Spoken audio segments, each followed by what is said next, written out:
दोस्तों विप्रो लिमिटेड की बात करें तो आज हमने थोड़ी सी गिरावट देखी, लेकिन अब आप देख सकते हो कि बाजार में लगातार गिरावट का दौर जारी है और ऐसे में विप्रो में भी गिरावट हो रही है। लेकिन विप्रो निचले लेवल से काफ़ी ज़्यादा रिकवर हो चुका है और जितना बाजार गिरा उतना विप्रो में गिरावट नहीं है। इसके पीछे वजह यह है कि विप्रो ऑलरेडी पहले बहुत ज़्यादा गिर चुका है।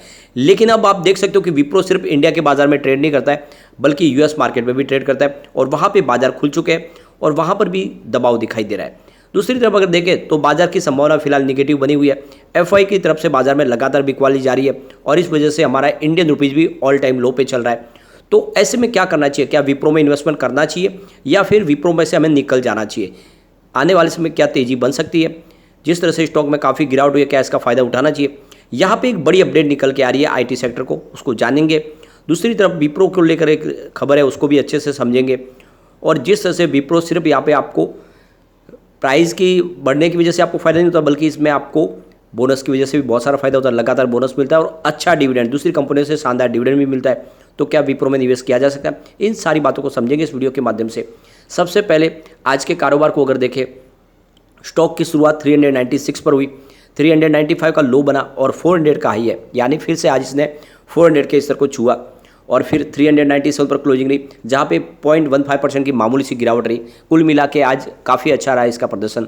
यहाँ पे आप देख सकते हो परसों 26 सितंबर को ये स्टॉक में ज़बरदस्त गिरावट हुई थी, यानी 386 तक चला गया था और वहाँ से काफ़ी ज़्यादा फिर से रिकवर हुआ है। निचले लेवल से फिर से ज़बरदस्त खरीदारी हुई और इसीलिए आपको तुरंत बाउंस बैक करता हुआ दिखाई दिया। यहाँ पे अगर विप्रो की बात करें तो पिछले एक महीने में लगभग 1.5% की इसकी गिरावट हमने देखी है। लेकिन इस दौरान अगर बीएसई सेंसेक्स की बात करें तो हमने बड़ी गिरावट देखी है, लगभग 2.5% की। इस हिसाब से देखें तो विप्रो पिछले एक महीने से इतना ज़्यादा नहीं गिरा जितना हमारा बीएसई सेंसेक्स गिरा है और इस हिसाब से हम देख सकते हैं कि विप्रो काफ़ी मजबूत लग रहा है इस लेवल पर।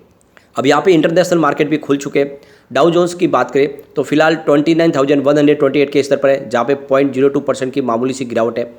अब S&P 500 इंडेक्स की बात करें तो 3,642 के स्तर पर है, 0.13% की गिरावट है। नेस्डैक 10,787 के स्तर पर 0.39% की गिरावट है। तो दबाव बना हुआ है अभी भी, लेकिन एक बाजार है जहाँ पे पॉजिटिव माहौल है, वो है रजल 2000 इंडेक्स, जो 1662 के स्तर पर 0.40% की तेजी है। कुल मिला के देख सकते हो कि फिलहाल थोड़ा सा दबाव तो बना हुआ है।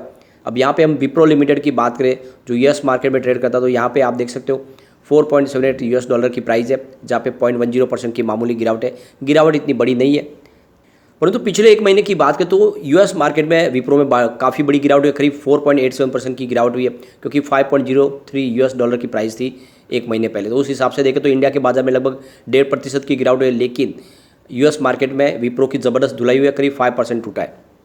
अब आप देख सकते हो कि बाजार के लिए जो सबसे बुरी खबर यह है कि इंडियन रुपीज़ लगातार लो पे चल रहा है, 81.80 पर आ चुका है, यानी बहुत ही ज़बरदस्त गिरावट हुई है। जहाँ पे कहा जा रहा था कि ये बहुत जल्द 80 को क्रॉस कर जाएगा, ऐसी डर व्यक्त की जा रही थी, चिंता हो रही थी, लेकिन अब तो ये तो 82 को टच करने की संभावना बनने लगी है। तो कुल मिला के बाजार के लिए तो बहुत बड़ी एक निगेटिव खबर है।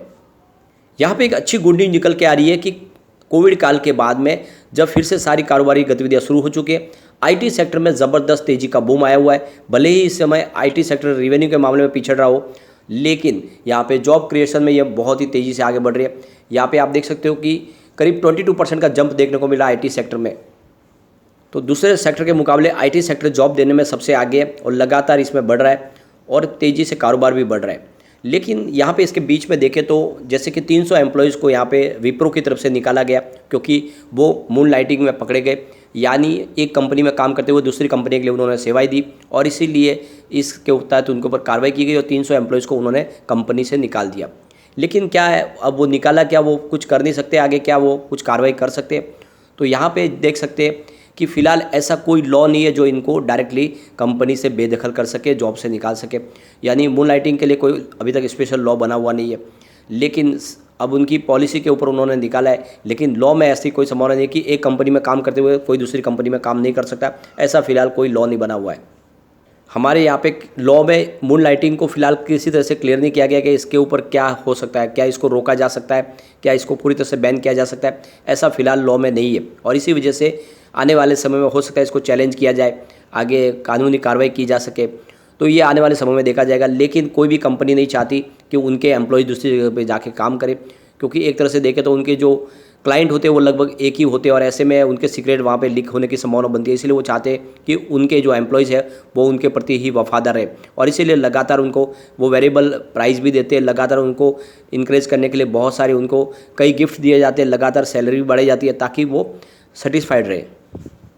तो आप देख सकते हो कि विप्रो में जो गिरावट का दौर था लगभग वो थमा है। अब यहाँ से तेजी की संभावना भी बन सकती है, बाजार अगर साथ देना चाहिए। अगर बाजार में गिरावट होगी तो हर स्टॉक नीचे जाएगा, लेकिन डीप में आपको विप्रो में खरीदारी करनी चाहिए क्योंकि विप्रो में प्राइस से मतलब नहीं है। ये स्टॉक ऐसा है जिसने लगातार लोगों को बोनस के माध्यम से मालामाल किया।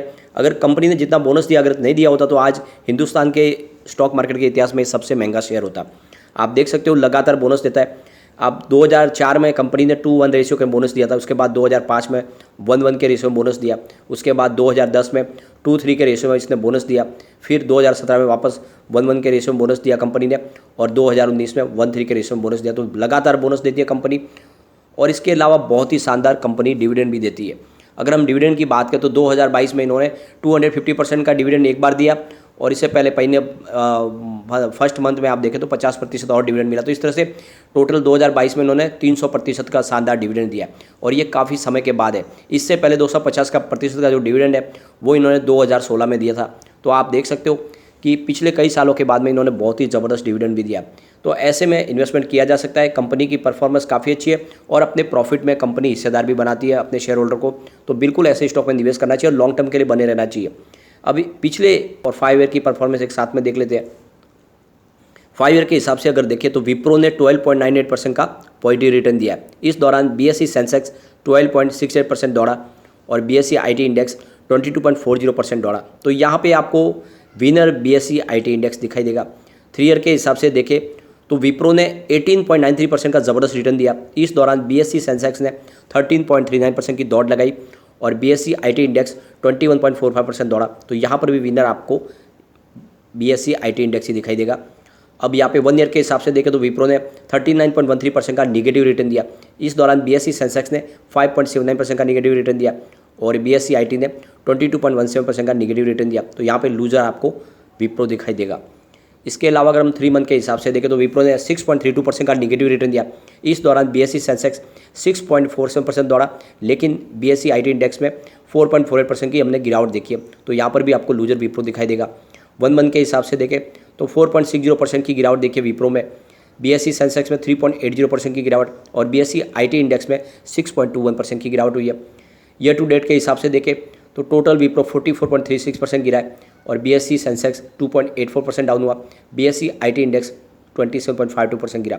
तो यहाँ पे पिछले 2-3 साल से आप देखें तो लगातार गिरावट का दौर जारी है और गिरावट हो रही है, लेकिन मुझे लगता है कि जल्द यहाँ पे शानदार तेज़ी भी आती हुई दिखाई देगी। तो विप्रो में इतनी गिरावट हो चुकी है क्योंकि 739 का इसका हाई था, वहाँ से स्टॉक ने 384 का लो भी बना दिया है। तो बहुत ही ज़बरदस्त गिरावट हो चुकी है। अब इसमें गिरावट की संभावना नहीं बची है, तो निवेश कर लेना चाहिए और लॉन्ग टर्म के लिए अगर बने रहेंगे तो आने वाले इसमें डेफिनेटली आपको बहुत ही अच्छा रिटर्न मिल सकता है। अब एक बार हम इसकी रेटिंग को देखें तो रेटिंग काफ़ी अच्छी है। मास्टर रेटिंग आप देख सकते हो 5 स्टार में से 4 स्टार की रेटिंग निकल के आ रही है। इसकी EPS स्ट्रेंथ भी काफ़ी अच्छी है, 5 स्टार में से 3 स्टार की रेटिंग है। इसके अलावा बायर डिमांड यहाँ पे जरूर आपको कम दिखाई देगी, जो एवरेज है, यानी 5 स्टार में से आपको मात्र जो रेटिंग है वो 2 स्टार की दिखाई देगी। इसकी प्राइस स्ट्रेंथ देखें तो वो भी आपको कम दिखाई देगी, यानी 5 स्टार में से रेटिंग खाली 2 स्टार निकल के आ रही है। इसकी ग्रुप रैंक देखें तो 5 स्टार में से 2 स्टार की रेटिंग है, जो ये एक तरह से इशारा है कि यहाँ पे इसकी प्राइस के अंदर आपको दबाव दिखाई देगा। अब यहाँ पे हम एक बार इसके टेक्निकल इंडिकेटर चेक कर लेते, तो आप देख सकते हैं वनडे के हिसाब से मूविंग एवरेजेस स्ट्रॉन्ग सेल की कॉल दे रहा है, मोमेंटम ऑस्किलेटर्स वो भी स्ट्रॉन्ग सेल की कॉल दे रहा है, ट्रेंड ऑस्किलेटर्स स्ट्रॉन्ग सेल की कॉल निकल के आ रही है और वॉलेटिलिटी स्ट्रॉन्ग सेल की कॉल है। तो सारे सिग्नल फिलहाल वीक बने हुए, तो और हो सकता है कि दबाव बने, गिरावट हो सके, लेकिन जिस तरह से फिलहाल पॉजिटिव माहौल बाजार का नहीं बन पा रहा है, इसी वजह से दबाव तो बना हुआ है, लेकिन डिप में थोड़ा थोड़ा करके खरीदारी शुरू कर सकते हैं। विप्रो आने वाले समय डेफिनेटली आपको अच्छा रिटर्न भी देगी और बोनस भी देगी कंपनी।